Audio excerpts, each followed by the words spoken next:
اللهم صل على محمد وآل محمد وعجل فرجهم. اعوذ باللہ من الشیطان الرجیم. بسم اللہ الرحمن الرحیم. الحمدللہ رب العالمین وصلی اللہ علی رسولہ الکریم وعلی اہل بیتہ الطیبین الطاہرین. تمام حمد و ستائش پروردگار عالم کے حضور جو اپنی عظمت کے ساتھ دلوں پر روشن و منور ہے اور اپنی عزت کے ساتھ آنکھوں سے نہاں ہے. درود و سلام ہو ذات مصطفیٰ اور ان کی آل پر کہ جن کے وجود پر نور کی تجلیوں کے سبب آفتاب و مہتاب دنیا روشن و منور ہیں. بارگاہ شاہ نجف سے ادارہ معارف ولایت کے پروگرام فقہی مکالمہ میں دیکھنے والے تمام ناظرین کو ایک بار پھر صمیم قلب سے خوش آمدید. ناظرین محترم، اگر تاریخ بشریت کا مطالعہ کیا جائے تو اول روز سے ایک مسئلہ ایسا ہمارے سامنے آتا ہے کہ جو انسانیت کو ایک بہت بڑے چیلنج اور بہت بڑے مسئلے کی طور پر سامنے آتا ہے. وہ مسئلہ اور وہ چیلنج جو انسانیت کو درپیش ہے وہ ہے شیطان سے چھٹکارا حاصل کرنا. جی ہاں، یہ وہ مسئلہ ہے کہ جس کے بارے میں شیطان ابلیس نے اپنے خدا سے یہ وعدہ کر رکھا ہے کہ میں ہر دور میں، ہر رنگ، ہر نسل اور ہر مکتب فکر کے ہر انسان کو صراط مستقیم سے ہٹاتا رہوں گا، اس کو اپنے شکنجوں میں جکڑنے کی پوری کوشش کرتا رہوں گا. یقیناً آپ ناظرین بھی اس حوالے سے یہ جاننا چاہیں گے کہ آخر وہ کون سا نسخہ ہے، وہ کون سا طریقہ ہے کہ جس کے ذریعے ہم شیطان ملعون سے چھٹکارا حاصل کر سکیں. اس نسخے کو شیخ کلینی نے اپنی کتاب الکافی میں یوں ذکر فرمایا کہ سرکار دو عالم صلی اللہ علیہ وآلہ وسلم ایک دن صحابہ کرام کے درمیان تشریف فرما تھے کہ کچھ لمحوں کے بعد فرمانے لگے: الا اخبرکم بشیء ان انتم فعلتموہ تباعد الشیطان منکم کما تباعد المشرق من المغرب. نبی معظم فرمانے لگے کہ آج میں آپ لوگوں کو ایک ایسا عمل تعلیم نہ دوں کہ جس کے ذریعے شیطان تم سے اتنا دور چلا جائے گا جتنا مشرق مغرب سے دور ہے. صحابہ کرام فرمانے لگے: قالوا بلا، فرمائیے یا رسول اللہ. تو نبی معظم نے فرمایا: قال الصوم، فرمایا وہ چیز کہ جو شیطان کو تم سے اتنا دور کر دے گی جتنا مشرق مغرب سے دور ہے وہ ہے روزہ. جی ہاں ناظرین محترم، یہ وہ عظیم عبادت ہے کہ جس کے بارے میں سرکار دو عالم نے فرمایا. اب سوال یہ ہے کہ یہ بہت سارے لوگ ہم دیکھتے ہیں جو عبادت کرتے ہیں، روزے بھی رکھتے ہیں، لیکن ان کی زندگیوں میں بہت سارے ایسے کام ہوتے ہیں کہ جن سے یہ ظاہر ہوتا ہے کہ کہیں نہ کہیں شیطان ان کے ساتھ ساتھ جڑا ہے. تو یقیناً ہم پہلے عرض آپ کی خدمت میں کر چکے ہیں کہ کسی بھی انسان کا کمال عبادت میں ہے اور کمال عبادت معرفت عبادت میں چھپا ہے. یعنی جب ہم کسی عبادت کو اس کے احکام، اس کی جزیات سے جان کر اس کو عبادت کرتے ہیں اور بارگاہ خدا میں اور دہلیز خدا پر پہنچتے ہیں تو وہ عمل اتنا مقبول ہو جاتا ہے کہ وہ شیطان کو دور کرنے کا سبب بنتا ہے. ہم فقہی مکالمہ میں جیسا کہ آپ جانتے ہیں کہ مختلف فقہی احکام پر گفتگو کرتے ہیں اور ان کے احکام کو جاننے کی کوشش کرتے ہیں. ہمارے ساتھ آج ہماری انتہائی معزز شخصیت تشریف فرما ہیں. ہم ان سے فقہی احکام کے حوالے سے گفتگو کریں گے. چلتے ہیں ان کے تعارف کی طرف. ہمارے ساتھ موجود ہیں مولانا محمد تقی ہاشمی صاحب. السلام علیکم ورحمۃ اللہ. وعلیکم السلام ورحمۃ اللہ. بہت بہت شکریہ قبلہ تشریف لانے کا. آپ کو اللہ سلامت رکھے. ہماری گفتگو ہو رہی تھی روزوں کے بارے میں، وہ روزے کہ جو شریعت مقدسہ میں حرام ہیں، اور ہم پہنچے تھے کہ اگر کسی انسان کو اس کے جسم کو، یعنی اس کو جسمانی ضرر ہو رہا ہو، تو اس صورت میں اللہ سبحانہ و تعالیٰ نے اس کو چھٹکارے کی ایک پیکج، ایک آپشن دیا ہے کہ وہ روزہ نہ رکھے. اس کی تفصیل، اس کی جزیات وہ گزر گئی. آج کی جو میرا سوال ہے اور ہمارا جو انشاءاللہ موضوع رہے گا وہ یہ ہے کہ اگر ایک انسان روزہ رکھے، اس کو کوئی جسمانی ضرر تو نہ ہو، نہ خود اس کو ہو، نہ اس سے متعلق کسی دوسرے شخص کو ہو، لیکن صورتحال کچھ اس طرح سے ہو کہ خود روزہ رکھنا اس کے لیے بہت زیادہ مشقت کا باعث بنے، اور ایسی مشقت کے جو عام طور پر برداشت بھی نہیں کی جا سکتی، تو اس صورت میں شریعت کیا رہنمائی فرماتی ہے؟ بہت شکریہ جی. اعوذ باللہ من الشیطان الرجیم. بسم اللہ الرحمن الرحیم. الحمدللہ رب العالمین والصلاة والسلام علی محمد وآل محمد واللعنۃ الدائمۃ علی اعداء محمد وآل محمد. اما بعد، وفقنا اللہ وإیاکم للعلم والعمل الصالحین انشاءاللہ تعالی.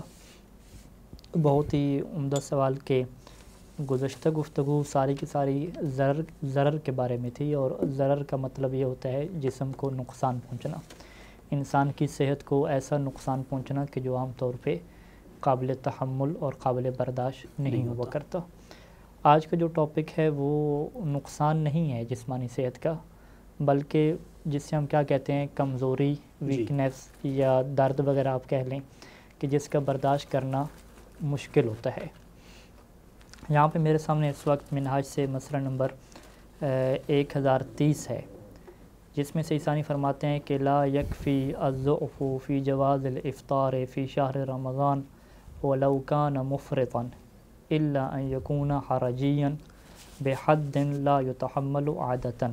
جی، کہ الضعف یعنی کمزوری، کہ یہ جو انسان کی کمزوری ہے یہ روزہ کے افطار کرنے میں کافی نہیں ہے. ولو کان مفرطا، اگرچہ انسان کو بہت ہی کمزوری زیادہ ہو جائے. یہ کب معافی ہوگی؟ الا یکون حرجیا، مگر یہ کہ جب یہ حرج بن جائے، اور حرج بھی اس طریقے سے کہ لا یتحمل عادتا، کہ جس کو عام طور پہ برداشت نہیں کیا جا سکتا، تو اس صورت میں افطار کرنا بھی جائز ہو جائے گا، اور اس کے بعد پھر روزے کی قضا بعد میں کرنی ہوگی. ٹھیک ہے. قرآن مجید نے سورہ حج میں ہمیں جو ہے وہ حکم دیا کہ بلکہ رہنمائی فرمائی. بسم اللہ الرحمن الرحیم. سورہ حج آیت نمبر 78 ہے کہ وما جعل علیکم فی الدین من حرج، کہ اللہ نے تمہارے اوپر دین میں حرج نام کی چیز نہیں رکھی. یعنی ایک تو جہاد ہو گیا، جہاد میں تو ظاہری بات ہے ہمیں حکم ہے کہ اپنی جان دینی ہے. جی. اس کے علاوہ دین کے جتنے بھی احکام ہیں اس میں حرج نام کی چیز نہیں ہے. ٹھیک ہے. اب یہ جو حرج اور ضرر ہے یہ دو الگ چیزیں ہیں. جی. یعنی فقہا نے جو روایات معصومین علیہ السلام میں دقت فرمائی، اور خود روایات میں بھی ہے کہ ضرر کے الگ احکام ہیں اور حرج کے الگ احکام ہیں. ضرر کے بارے میں ہم نے یہ ڈسکس کی کہ جب بھی انسان کے دل میں خوف ضرر پیدا ہو اور اس خوف کو ختم کرنے کا کوئی اور وسیلہ بھی موجود نہ ہو تو انسان روزہ افطار کر سکتا ہے. انسان روزہ افطار کر لے گا، صبح سے کیا روزہ نہ رکھے، کیونکہ انسان کو پتہ ہے کہ مجھے جسمانی صحت کو مجھے نقصان پہنچے گا. لیکن حرج میں ایسا نہیں ہے. حرج میں انسان کی ذمہ داری یہ ہے کہ وہ روزہ رکھے گا، اللہ کا نام لے کے روزہ شروع کرے گا. ٹھیک ہے. اب جس ٹائم پہ اس کے لیے مشکل پیدا ہونی شروع ہو جائے گی، مشکل بھی کون سی ظاہری بات ہے، مشکل تو ہوتی ہے، اس میں تو طے ہے کہ گرمی کا روزہ ہو، خصوصاً گرمی کا جو روزہ ہے مشکل تو ہونی ہے. لیکن ہماری حرج سے کیا مراد ہے کہ جو عام انسانوں سے ہٹ کے مشکل ہے، کہ جس سے اس جیسا بندہ جو ہے وہ اب برداشت کرے. یہ ایسا ہوتا نہیں ہے. یہ انسان کہہ رہا ہے کہ میں برداشت تو کر لوں گا لیکن بہت ہی مشکل کام ہے اور مجھے میری صحت کو کوئی نقصان بھی نہیں پہنچے گا، یہ والا حرج ہے. تو اس میں قاعدہ قانون کیا ہے؟ اس میں قاعدہ قانون یہ ہے کہ وہ روزہ رکھے گا، یہ نہیں کہ روزہ چھوڑ دے گا. روزہ رکھے گا، اور جب حالت خراب ہونے لگے گی اور جب اس حالت پہ پہنچے گا کہ اب اس کے لیے قابل برداشت نہیں ہوگا، بہت شدید پیاس کا شکار ہونے لگ جائے گا اور اسے خطرہ ہو جائے گا کہ ابھی اگر میں نے نہ کچھ کھایا پیا تو ممکن ہے کہ بے ہوش ہو جاؤں، کچھ حالت اور ہو جائے، تو اس صورت میں وہاں پہ اجازت ہے کہ وہ کچھ کھا پی لے، کچھ پی لے، کچھ کھا لے، اتنا کھا پی لے کہ اب اس کی جو حرج کی کیفیت ہے وہ ختم ہو جائے. اب اس کھانے پینے کا اثر کیا ہو جائے گا کہ روزہ تو اس کا باطل ہو جائے گا، بعد میں سے قضا تو کرنی پڑے گی. لیکن اس کھانے پینے کے بعد جو باقی سارا دن ہے وہ بھی اسے کھانا پینا مزید نہیں ہے، اس کے لیے امساک کیا ہے، واجب ہے. دو چیزیں، ایک ہے روزہ، ایک ہے امساک. روزے میں تو یہ ہے کہ آپ یہ نیت کر رہے ہیں کہ میں اللہ کی خاطر روزہ رکھ رہا ہوں. امساک کیا ہے کہ آپ چھوڑ رہے ہیں, کھانا پینا ترک کر رہے ہیں, جی لیکن وہ کھانا پینے کو آپ روزہ نہیں کہیں گے. ٹھیک ہے. آپ کہہ رہے ہیں کہ ٹھیک ہے میں کھانا پینا چھوڑ رہا ہوں, شریعت کا حکم ہے, جی لیکن یہ کھانا پینے کو میں روزہ نہیں سمجھ رہا.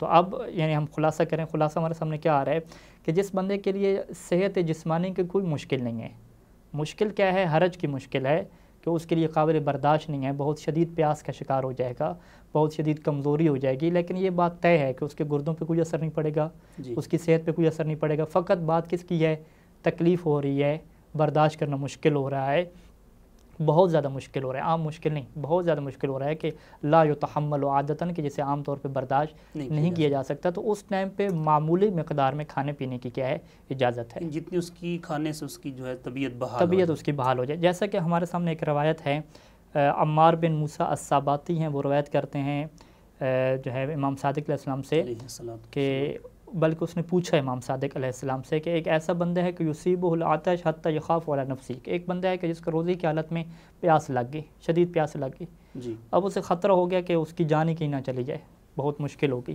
ٹھیک ہے. یعنی حرج کی کیفیت پیدا ہوگی. تو قال یشرب بقدر ما یمسک رمقہ, کہ وہ اتنی مقدار میں پی لے کہ جس سے کیا ہے, اس کی رمق اور اس کی جان کیا ہے, بچ جائے. ولا یشرب حتی یروا, اتنا نہ پیے کہ بالکل اس کا پیٹ بھر جائے, سیراب ہو جائے, بس وہ اتنے تھوڑی مقدار میں پینا ہے, بقدر ضرورت, جی بقدر ضرورت پینا ہے کہ اس کا عسر و حرج ختم ہو جائے. ٹھیک ہے. تو اسی وجہ سے صحیح سستانی نے جب یہ بحث فرمائی, اور منہاج کے مسئلہ نمبر 1015 میں یہ بحث فرمائی کہ جب انسان کو بہت زیادہ شدید مشکل کا شکار ہو جائے, جیسے شدید پیاس لگ جائے, تو اب اس کے اوپر واجب کیا ہے, یعنی اس کے لیے واجب کیا ہے کہ روزہ تو بعد میں رکھے گا, جی اور اس کے لیے واجب یہ ہے, احتیاط لازم ہے. احتیاط لازم ہے کہ ان یشرب, یوں پورا مسئلہ پڑھ لیتے ہیں کہ جاز لہو ان یشرب بمقدار ضرورت ولا یزید علیہ علی الاحوط لزوما. احتیاط لازم یہ ہے کہ ضرورت سے زیادہ وہ نہیں پی سکتا. ٹھیک ہے. یفسد بذلک صومہ, اس پینے کی وجہ سے اس کا روزہ بھی باطل ہو جائے گا. اب روزہ باطل ہو گیا تو اب وہ کہے کہ میں کھاتا پیتا رہوں, کہتے ہیں نہیں, یجب علیہ الامساک تأدبا فی بقیت النہار, پورا دن اس کے لیے کیا ہے, کھانے پینے سے خود کو روکنا, مبتلات روزہ سے خود کو روکنا اس کے لیے اوپر واجب ہو جائے گا اگر وہ ماہ رمضان کا مہینہ ہے, اور یہ واجب بھی اس کے اوپر کیا ہے, احتیاط لازم کے طور پہ ہے. یعنی معذرت سے, چونکہ بعض لوگ ہم نے سنا سوشل میڈیا پہ یا باقی دیگر جگہوں پر معلوم ہوا کہ لوگ اعتراض کرتے ہیں کہ بھئی یہ کیسا روزہ ہے کہ جس کے بارے میں آپ یہ کہہ رہے ہیں کہ آپ کھا بھی سکتے ہیں, تو بعد میں آپ اس روزے کو پورا بھی کریں گے. جیسا بھی آپ نے تفصیل بیان کی, یعنی بعد کا جب وہ کھا لے گا, قدر ضرورت پی لیتا ہے یا کچھ کھا لیتا ہے, تو بعد میں وہ روزے سے نہیں ہے.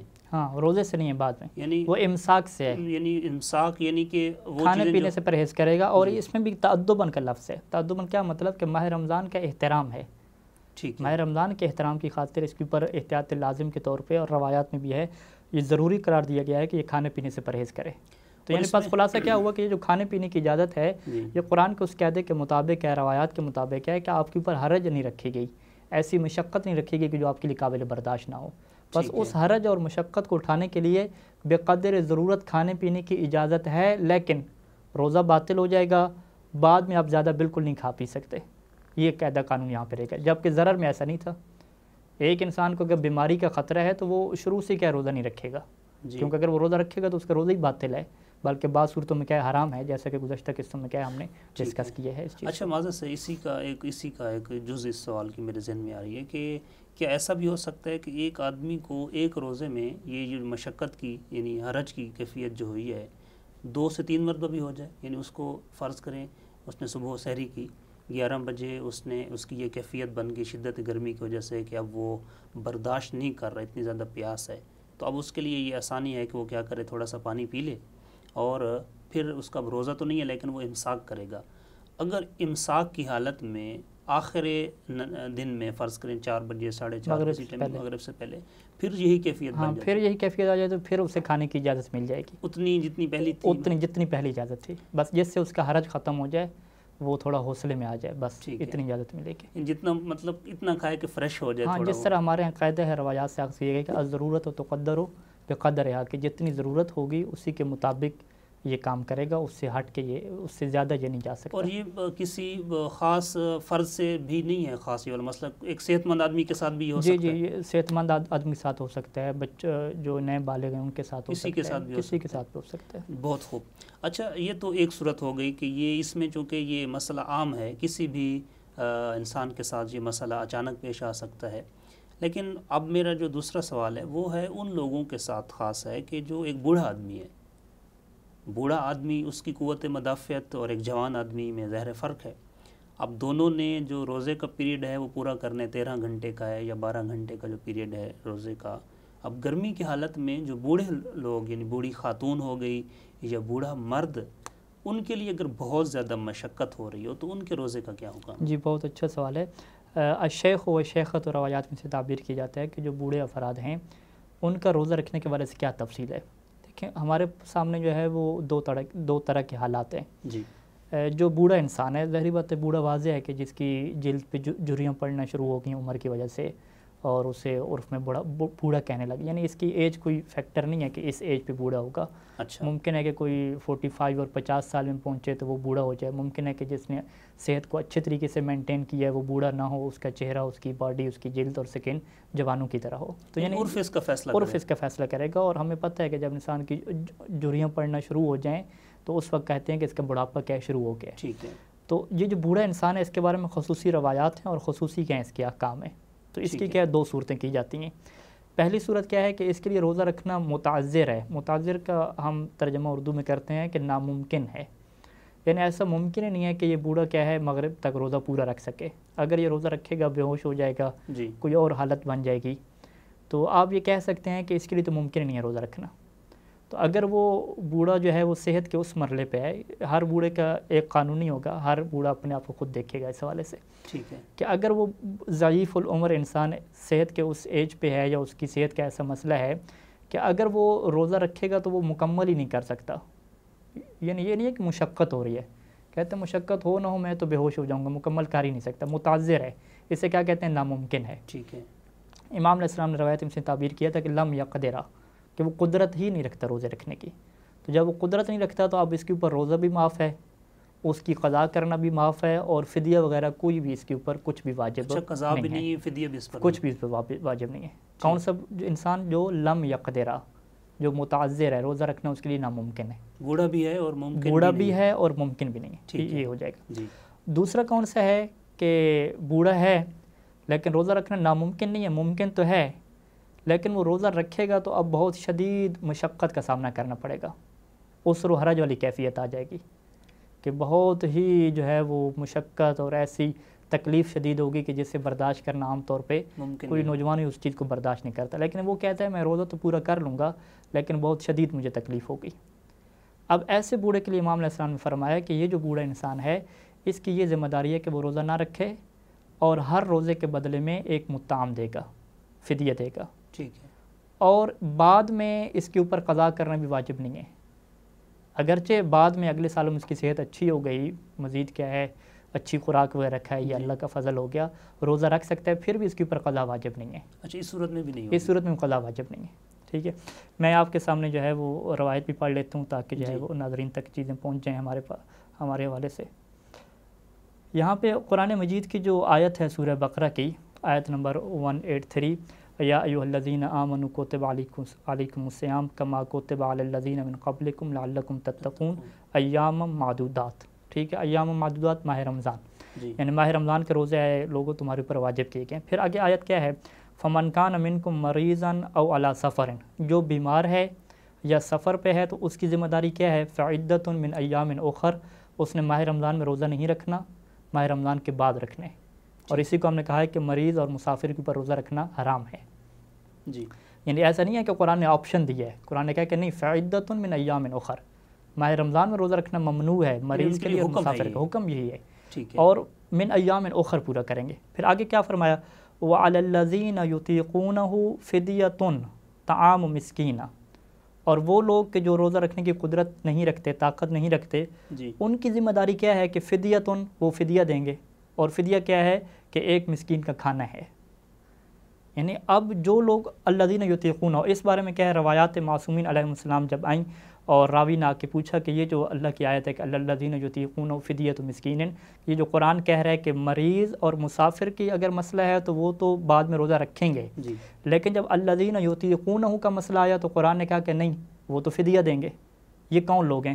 تو امام علیہ السلام نے فرمایا کہ قال الشیخ الکبیر والذی یأخذہ العطاش، اس سے مراد وہ شیخ ہے جو کبیر ہے یعنی بوڑھا انسان ہے، اور وہ بندہ ہے کہ جس کے پاس بیماری کی کیا ہو، کون سی بیماری ہو؟ پیاس والی کیا ہے جس کے پاس بیماری ہو، جیسے گزشتہ قسط میں ہم نے کہا تھا کہ جس کے پاس ایک خاص قسم کی بیماری ہے کہ جس کو ذوالعطاش کہا جاتا ہے، کہ جس کی وجہ سے اسے پیاس شدید لگتی ہے بیماری کی وجہ سے، یہ نہیں کہ عام حالت۔ اگر عام حالت ہوگی وہ تو حرج اور مشقت میں جائے گا، کہ جس کے بارے میں امام علیہ السلام نے فرمایا تھا کہ بقدر ضرورت پی لے گا، سراب ہو کے نہیں پیے گا۔ یہ اس بیماری کا ذکر ہو رہا ہے کہ جو قرآن کی اس آیت کا مصداق ہے، الذین یطیقونہ، ٹھیک ہے۔ تو بس بوڑھا ہو گیا اور جس کو بیماری ہے پیاس والی، ان دونوں کی ذمہ داری کیا ہے قرآن کے مطابق کہ انہیں کیا دینا ہے؟ فدیہ دینا ہے۔ اور پھر ایک اور روایت ہے کہ جس میں جو ہے وہ امام علیہ السلام سے سوال کیا گیا کہ فدیہ کیا دیں گے، تو امام نے فرمایا کہ تتصدقوا عن کل یوم بمد من حنطۃ، کہ ایک گندم کی کیا ہے ایک مد دیں گے، یعنی 3 پاؤ کیا ہے گندم دیں گے ہر روزے کے بدلے میں۔ اور پھر امام نے فرمایا کہ لا قضاء علیہما، ان کے اوپر کوئی قضا بھی نہیں ہے۔ پھر آخر روایت کی کیا فرمایا کہ فإن لم يقدرا فلا شیء علیہما، اگر یہ روزے کی قدرت ہی نہیں رکھتے بالکل، جس کا ہم نے شروع میں بیان کیا، تو فلا شیء، پھر کچھ بھی ان کے اوپر فدیہ بھی نہیں ہوگا، فدیہ بھی نہیں ہے، کچھ بھی نہیں ہے۔ تو بس روایات کے مطابق اور صحیح ثانی کے فتویٰ کے مطابق ہمارے سامنے کیا چیز سامنے آئی کہ اگر ایک بوڑھا انسان بالکل ہی قدرت نہیں رکھتا روزہ رکھنے کی، پھر تو فدیہ بھی نہیں ہے، کچھ بھی نہیں ہے۔ اگر روزہ رکھنے کی قدرت رکھتا ہے لیکن مشکل کا شکار ہو جائے گا، بہت زیادہ جو ہے وہ مشکل اٹھانا پڑے گی، تو پھر اس کے اوپر فدیہ ہے۔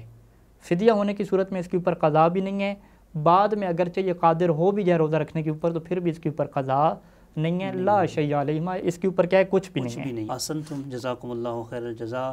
ناظرین محترم، آج آپ نے دیکھا کہ ہمارے آج کے فقہی مکالمہ میں ہم نے قاعدہ حرج کے بارے میں گفتگو کی۔ آپ سے گزارش ہے کہ اگر آپ ہم سے جڑنا چاہتے ہیں، کوئی بھی فقہی مسئلہ آپ پوچھنا چاہتے ہیں، تو ہمارا نمبر جو سکرین پہ آپ دیکھتے ہیں اس پہ آپ ہم سے رابطہ کر سکتے ہیں، فقہی مسئلہ پوچھ سکتے ہیں۔ ملتے ہیں ایک نئے فقہی موضوع کے ساتھ، تب تک کے لیے اللہ حافظ۔